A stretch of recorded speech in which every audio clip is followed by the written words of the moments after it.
Have you ever thought about your raise first in strategy and the difference between GTO and actual poker games? Do you have any idea what the most likely outcomes are when you raise first in from early position at low stakes, and how to adjust your pre-flop range correctly based on the population tendencies? Well, today I will give you an insight in this. My name is Luuk, and this is a new episode on the crushing small stakes PLO course. What is it that you will learn today? First of all, we're going to look at the fold equity from early position that we have when we open raise and compare GTO versus the population tendencies. We will then move on to why the fold equity is actually so low in the games that we're playing. We will see how to adjust your pre-flop range, and we will specifically look into low EV open raises and hence that are interesting candidates to fold that are on open in the GTO setting. But first things first. Let's look at fold equity from early position at PLO 50. If we compare GTO versus the population tendencies, we will actually see completely different outcomes. In a GTO setting, when early position opens, he will have 51% fold equity. In other words, if he raises from early position, 51% of the time he will win the pot pre-flop. In the upcoming two slides, I will tell you why this number is actually so high. But first, let's look into population tendencies and what the number is in the games that we are playing. Take a moment and think about it. What is your estimation here? Or maybe you have an actual accurate number here in your head. Take a second. The number here is actually 8%. Think about this. 8% of the time when you raise from early position at low stakes PLO, you will win the pot pre-flop. The other 92% of the time, you're guaranteed to play a pot, either heads up, multi-way, or you get 3-bet. Now you can already see that the numbers here are vastly different, and this must have an impact on our pre-flop hand selection. More about that in a moment.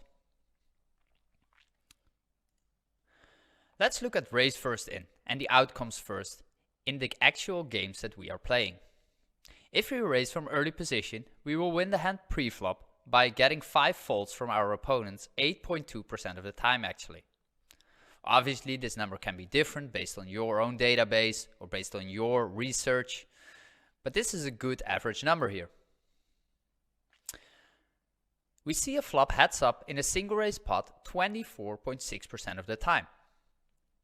We see a pot multi-way single raise pot 45.2% of the time. So almost half the time, if we raise, we will end up at least 3-way on the flop in a single raise pot. Now the remaining 22% of the time we get 3-bet, which will add up to a total of 100%. So you can see here that the dynamic and the population tendencies actually have a big impact on the strategy that we should apply when we raise first in, because we don't have that much fold equity. And let's jump into that. Why is it that we don't have as much fold equity? Let's move on to the next slide. One of the main reasons is that cold calling numbers comparing GTO versus the actual population are completely different. In a GTO setting, the cold calling numbers are very tight and very strict and very well constructed. The main reason here, or one of the biggest reasons here, is because the GTO setting will think a lot about the rake influence of the game. In other words, at low stakes, the rake is very high, and therefore we don't want to enter too many pots in a passive way where we don't have any fold equity pre-flop, because we are guaranteed to pay that rake. However, in reality, that's completely different. People don't think like that. People don't take away all those considerations. They will look at their hand and about their opponents, and they make a decision. And you can already see here the massive difference. Let's look at MP versus early position raise. In a GTO setting, the MP player will call 3.7% of the time. But in reality, on average, it's around 10.5% of the time. Let's look at the other numbers. Cutoff versus early position. 5.7 in a GTO setting versus 12.9. Almost more than 2%, more than twice as many hands are calling there. Button versus early position. 9.6 versus 16.4. Small blind versus early position. I mean, that's the biggest difference from all. You don't want a cold call from small blind that many hands at all. If you look at the GTO numbers here, 1%, basically zero, almost zero. But in reality, people still call the same group of hands here. 13.9% of the time there's a cold call from small blind facing an RFI from early position. And lastly, the big blind, we already touched on that last week as well. It's 14% in the GTO setting, but in reality it's around 31%. So these numbers are completely different. And that means that in a GTO setting, if you raise from early position, you face way less cold calls, and therefore you have much more fold equity. In a population tendencies, like in the real games that we're playing, you can see very high cold calling numbers, and therefore much more pots that we have to play. Much more often we have to pay that rake. Much more often we will end up in multi-way pots. Completely different situations, and we have to adjust our pre-flop range based on these outcomes. We cannot expect the same hands have the same EVs basically in these situations. Now, what is it that we should actually consider when we raise from early position? There are a few important elements here before we are jumping into some hand examples to illustrate you what hands might probably be better off folding instead of open raising. First of all, you want to calibrate your range and the hands that you raise with for multi-way pots, because it's so likely to play a multi-way pot. You already saw that, like 45% of the time if you raise, you play a multi-way single raise pot. That doesn't even take into consideration a potential 3-bet pot in a multi-way scenario. When it comes to multi-way pots, you obviously want to think about a few elements that you might have heard before already, or that you might have that are familiar to you maybe, like nuttiness, connectivity, and playability. And probably a mix of more than one of these, because in multi-way pots, you want to have a lot of potential going to the flop. You don't want to check fold too many hands. If you are the pre-flop aggressor, you want to be able to bet certain boards. You don't want to play too passively there all the time. There are a lot of reasons and arguments that these components in your hand are important to think about when you raise first in. Secondly, think about low EV opens are often best to fold. Now we will get there in a moment when we look into hand examples. But in a GTO setting, some of the hands that we should open raise are very, very, very low EV open raises. And based on my experience and my research and the intuition and ideas that we have about the game, like these very low EV open raises, they shouldn't be open raised in reality if there are so many multi-way pots, if fold equity is so low.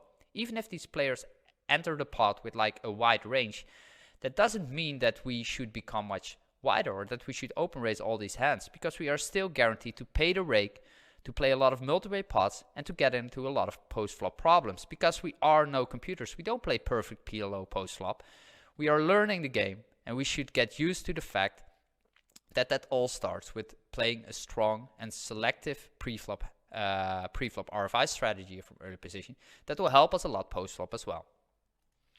And thirdly, also very important, when you open raise from early position, the ace in your hand is always a very powerful component, because it is blocking 3-betting ranges and it generates a little bit more fold equity.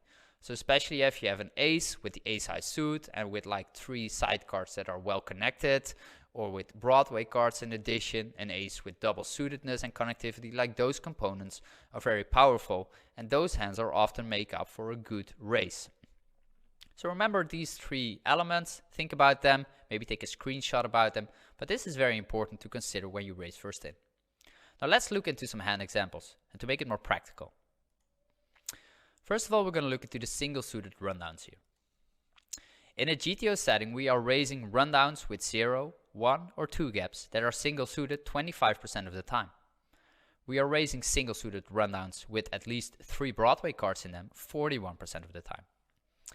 I'm going to show you some hand examples here that are actually supposed to be opens in a GTO setting. King 10 9 8 with the king high suit. Jack 10 9 8 with the jack high suit. 8 7 6 5 single suited. Like these 3 hands, I'm very, very sure that most of you will open raise these 3 examples always from early position. And including myself. I mean, Jack 10 9 8 single suited, that's not a standard fold at all for me. These hands are actually very, very, very marginal. And the reason, first of all, is the EV. If you look at these 3 examples, the EV of these individual hands is 0.05 big blind.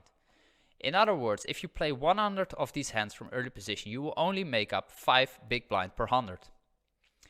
Now if you look at an average win rate for early position, you will see very often numbers around 10 to 20 big blinds per 100 hands talking about win rates from early position.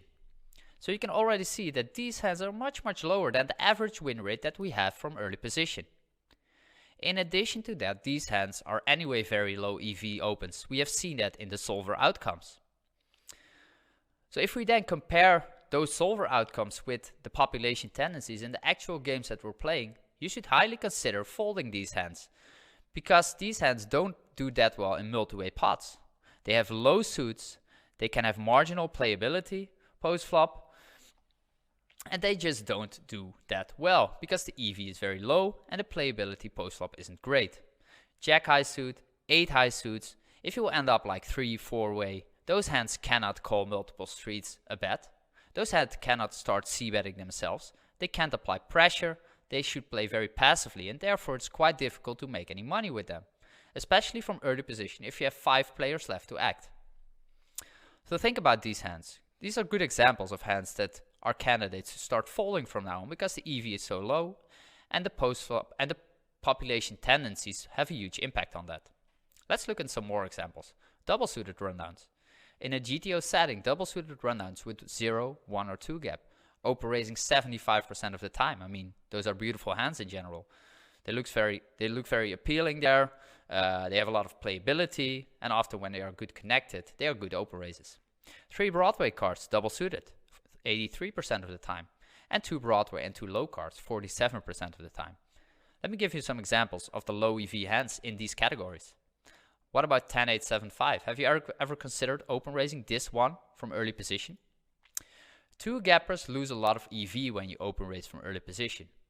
These hands can be up to 4 to 5 times weaker than the same components, the same type of hands when they only have 1 or 0 gap. There's a massive difference there, and the playability and EV should have a big impact on whether or not to open raise a hand like this. I would highly recommend to only open raise the medium and low rundowns when they are double suited with 0 gaps or 1 gap only, because if you have more than 2 or more gaps, the EV will drop so significantly that it's pretty difficult for you to come up with a positive win rate there with that hand, based on the population tendencies again. Ace-Jack 4-3. I mean, look at this hand. It's quite nice. There's some connectivity. You have an ace-high suit. You have a jack-high suit. But even a hand like this, you should be careful because you have 2 wheel cards. And wheel cards on average will significantly drop your EV and also don't add that much benefit post-flop. Obviously, sometimes you do need that connectivity to the wheel part of the board. But on average, you don't have that many strength with those specific cards, and they don't add that much to the playability post-flop. Like this is a good example of a hand that is very marginal, but most of you will probably open raise it. Let's look at another hand, Queen 10-7-6. Don't overvalue medium connectors that have multiple gaps in them. Like, I'm pretty sure that I would have opened this hand quite often here, and many of you will open that. But if you look at them, there are 3 gaps in there, the suits are low, and there are 5 players left to act. Like, the likelihood to end up in a multi-way pot with a 10 high suit on the flop, I mean, what are we going to do there? It's so difficult to make any money there. And in the GTO setting, we have so much more fold equity, these hands become slightly profitable. But if that is not the case, and we have to be guaranteed, and we are going to pay that rake very often, it's going to be quite hard to become a winner with these type of hands. Lastly, high pairs, another important category because they are often overplayed and overvalued. Broadway pairs double suited, 53%. I mean, the number is not even that high. I would expect many of you will think that this number would have been higher to open raise with. Broadway single suited pair, much weaker already and much less often played, 22% only raised from early position. Hands like King 9-5, double suited, pretty sure a standard open for most of you. Queen 7-6 double, same story. King Jack 7 single suited. And what about Queen 10-9? Like, these hands all have a very marginal EV win rate. It is around 0.05 to 0.1 big blind, and that is very low for high pairs, especially with hands that don't do well multi-way. often you will end up with a marginal suit or with a bare overpair, and it's quite difficult to continue post-flop with hands that don't flop very smooth there. So as told you, these hands have around an EV of around 0.05 big blinds, something that was quite surprising to me, at least. They have very marginal playability multi-way pots. You already know about those kind of things. Like some are doing better, of course, some are doing worse, but on average they don't do very well. And thirdly, a very important element with high pairs is that the fold versus 3-bet number is very high. So if we get 3-bet, we are guaranteed with most of these hands that we should fold, because they match up so poorly against aces and they don't flop very smooth in 3-bet pots. We cannot stack off that often. So we should be very careful there.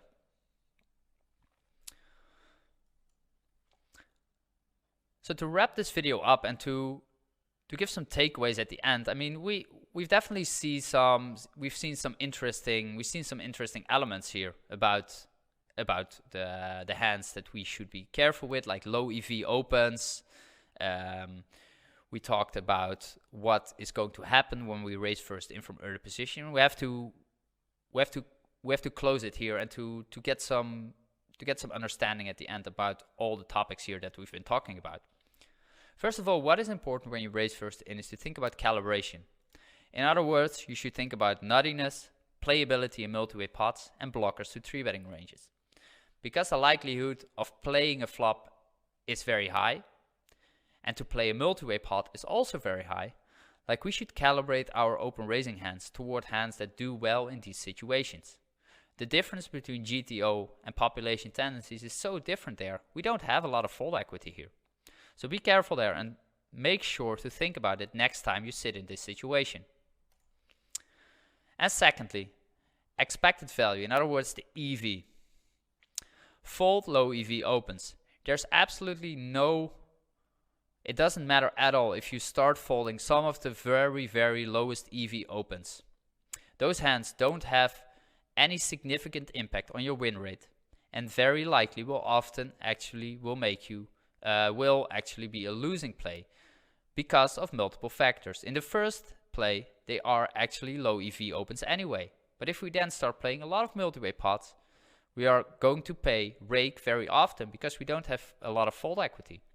And post-flop, we are no computers. We don't play perfect PLO.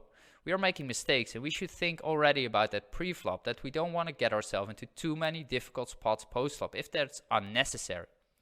So folding hands that have like a 5 big blind per 100 win rate or less, maybe 10, I mean, there's nothing wrong in doing that. It is a very smart way on approaching a situation where the win rate on average is the lowest for all situations. Like in early position, we don't have a high win rate anyway. So we want to be very selective with that many players behind us. And I see a lot of players making these mistakes day in, day out, including myself very often. And we should be much more selective with the hands that we play. We're not playing high stakes, we're not playing mid stakes, we're playing low stakes. And therefore we should be careful because the likelihood of playing multi-way pots is very, very high and the fold equity is very low. Now, I hope this video gave you some new information and some new insights about raising first in from early position, and that you get some cool takeaways from this. I put down a quiz below the video as well to test you on a few of these hand examples from early position. Interesting hands you should consider folding now. And I will also highly recommend you to pay attention to the bucket tool that we released in our Discord channel at the moment. In the very near future, we will connect our low stakes pre-flop ranges as well. And when that is the case, you will be able to actually start taking a lot of training for early position. Select specific win rates to the hands that you want to train for, and train those hands that are actually very, very marginal. That is something that will come very soon. I will keep you updated if that will happen. And until that moment, I wish you all the best by training your early position. Jump in there and get some ideas. And don't be afraid of folding the very, very marginal hands here. This was a new episode for the Crushing Small Stakes PLO course. I will see you next week. Over and out, Luuk for the PLO Mastermind.